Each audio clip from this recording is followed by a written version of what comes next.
Hello, guys, and welcome to the show. You know what? My monitor broke on me last night. How are you guys doing? I hope you're having a good Christmas and a Merry New Year. That would be nice. Anyway, I noticed something this morning with Bitcoin. I wanted to point it out to you guys. I wanted to talk about a few things, too. I'm working off of my computer monitor broke last night. I'm working off of an old television I found, and I'm filming off of my cell phone this morning. But I wanted to point this out, and so let's get right into it and let's start talking about the markets. First thing I want to point out to you guys is you know, a lot of these guys, when they first start getting into the markets and stuff, they go in for a lot of this charting analysis and stuff like that. Things like cup and handles and ascending triangles and triple bottoms and descending triangles and inverse head and shoulders and bullish symmetrical triangles and stuff like that. Rounding bottoms and all this kind of stuff.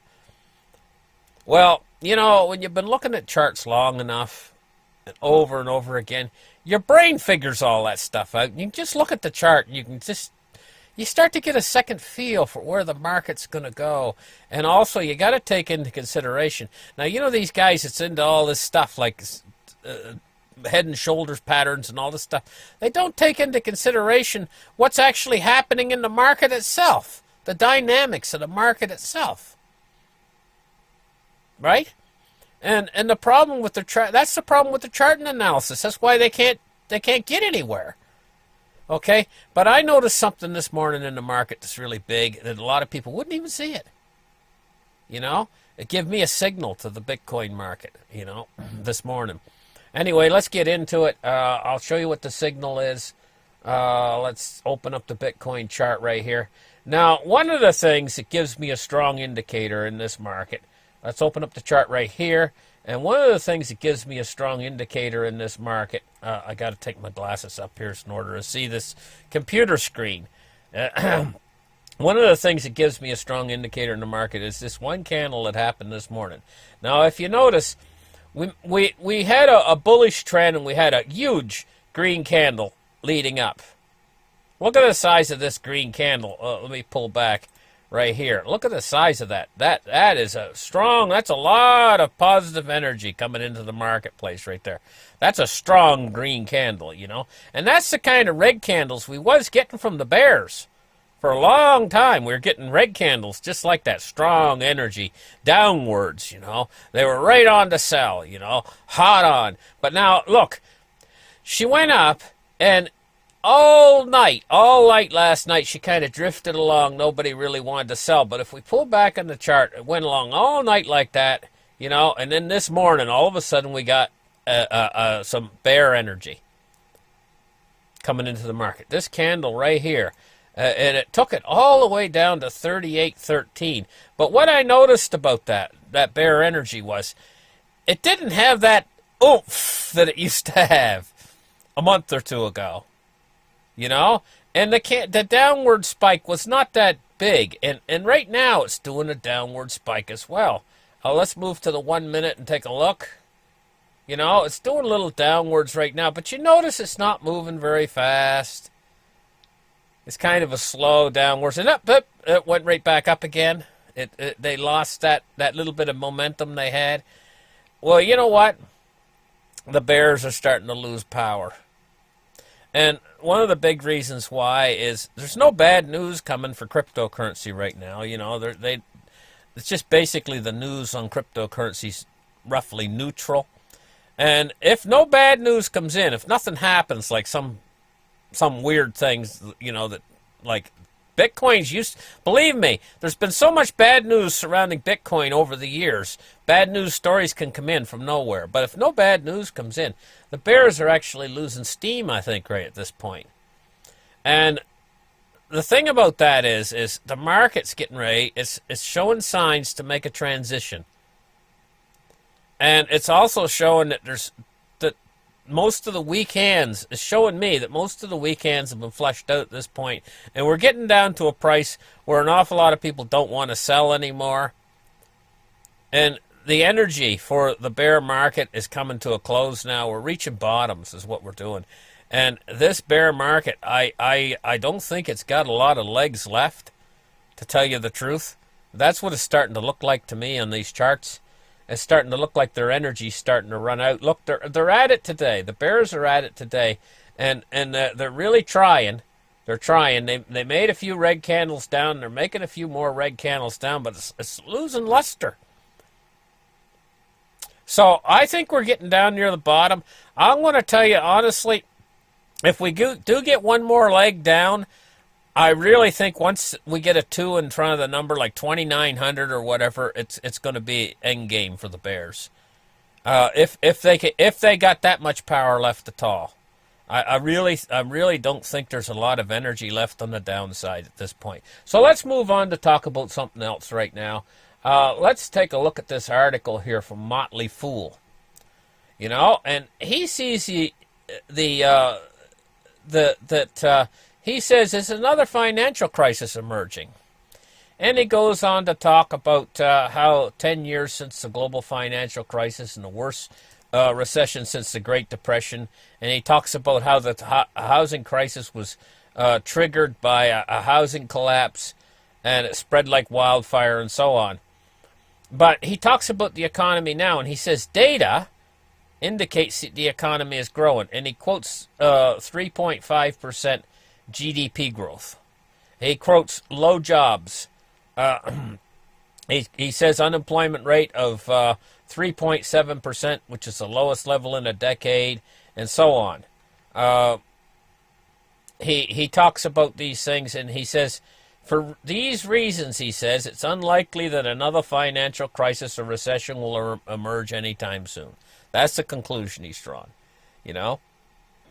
But, there's a lot of extenuating circumstances right now, most of them stemming from Europe. So, see, the United States alone, if we were just going on the United States' data and how indebted they are, how they've created tremendous bubbles in finance, the United States, how the United States government's over $21 trillion in debt and so on. If we were just looking at that alone, we could say, hey, the United States, they could quite literally, because they got a printing press, they could quite literally continue on for another, I don't know, maybe 5 years, kicking the can down the road. If the United States was an island and there wasn't any other countries involved in the world, just the United States. The United States could continue on for another 5 years or so, just continuing to make the debt higher and higher, the debt pile higher and higher, until they finally got to a point where they're not able to service the debt anymore. They could squeeze another 5 years out of it.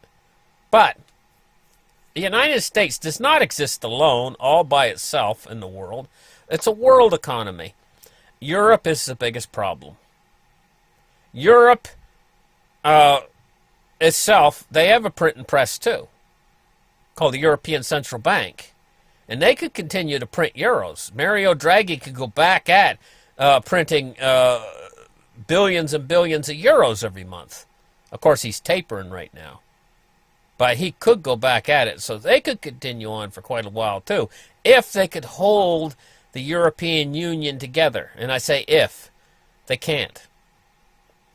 What's begun is people's movements. Because the people have had enough with austerity. They don't want austerity anymore. They want to live a normal life. They want to be able to feed their children. So we see movements springing up all over Europe. And it doesn't matter what these movements are called. It doesn't matter whether they call themselves yellow vests, or if they didn't call themselves yellow vests, a different movement would spring up with a different name to it.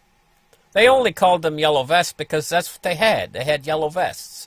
Because I think it's mandatory that they carry them in every car or whatever. A yellow vest. So they call it yellow vest. But it would be called anything. But this kind of discontentment is what we really have to look at. The discontentment that caused this movement to spring up in the first place has not been alleviated. In fact, it's getting worse. It's getting worse not just in France, but in all of the countries that make up the European Union. And this is not going to go away. Right now it's went away for a little while because these people have went home and they're celebrating Christmas and New Year's.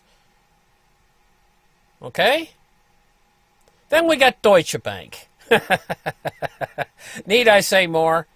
But Deutsche Bank is slowly failing. The European government in Deutschland, Germany, has talked about merging them with another failing bank. That just proves that there's more to go wrong.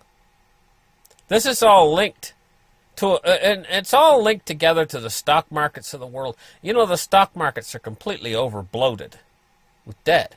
This is why the United States stock market's going down. It's going down because it's been pumped up too high. And now the real reason why it's going down is because they're ending quantitative easing and they're beginning quantitative tightening. Not beginning, they've been at it for a year. The effects are just starting to become manifest. The world is sitting on a powder keg right now, and I'm going to tell you, I'm going to end this story with a little something here to take a look at. Take a look at this guy. This is a French sailor, and he's created this boat for himself. It's a cute little boat. He's going to try to sail across the Atlantic in this thing. This French sailor, and he's created it out of, I guess, styrofoam, plywood, fiberglass, and everything else. I hope it holds together for him. I think it probably will, but it's like a little bedroom. He's got a little window to see out the back, and he's got a little dome up on the top on the roof that he can look out and get like a skylight, and I guess he's got his bed in there and all of his food in there and everything. I'm going to tell you, he's going to be comfortable sailing across the Atlantic, more comfortable than the rest of the French people that are staying with Macron. And this is what the French people have to do to get away from Macron? Quite seriously. I think this guy built this boat just to get away from Macron. You know, Macron in his pretty noble French self, you know, with all of his makeup and everything. You know, I heard he spends 70,000 euros a year on makeup. I don't wear any makeup. 70,000 euros. Yes, that's what, $120,000 a year on makeup? Was he buy lipstick and powder and everything else? It reminds me of the French nobility back in the Middle Ages, you know, back before the French Revolution or whatever. I'm not talking about this French. Of course, I'm not talking about this French Revolution. I'm talking the previous one. You know, the one where they did those stories like the Tale of Two Cities or whatever. You know, or whatever. French Revolution. You know, back when they used to have. Oh, anyway, a lot happened back then. From what I heard, Marie Antoinette, she said, "Let them eat cake." I guess she was having a cake, you know, and the woman come in and they asked her, "What about the poor French people? They don't have anything to eat right now. There's nothing to eat." And she was just sitting there eating her cake, and she says, "Let them eat cake. Let them eat cake." She didn't give a shit about them. That's the way it is. That's the way it is with these politicians. They're removed from the real world. They don't know how much we're suffering. They don't care. Macron doesn't care. He's scared now. He's scared now and he wants to maintain power. But ultimately, they don't care about the people, the common people. What they care about is can they get that new type of makeup delivered, that new, what do you call it, powder, some new type of powder delivered this week. Because I need it to cover my pimples. Anyway, listen. Thank you guys for listening. Like and subscribe. We'll catch you in the next show. Bye-bye, guys.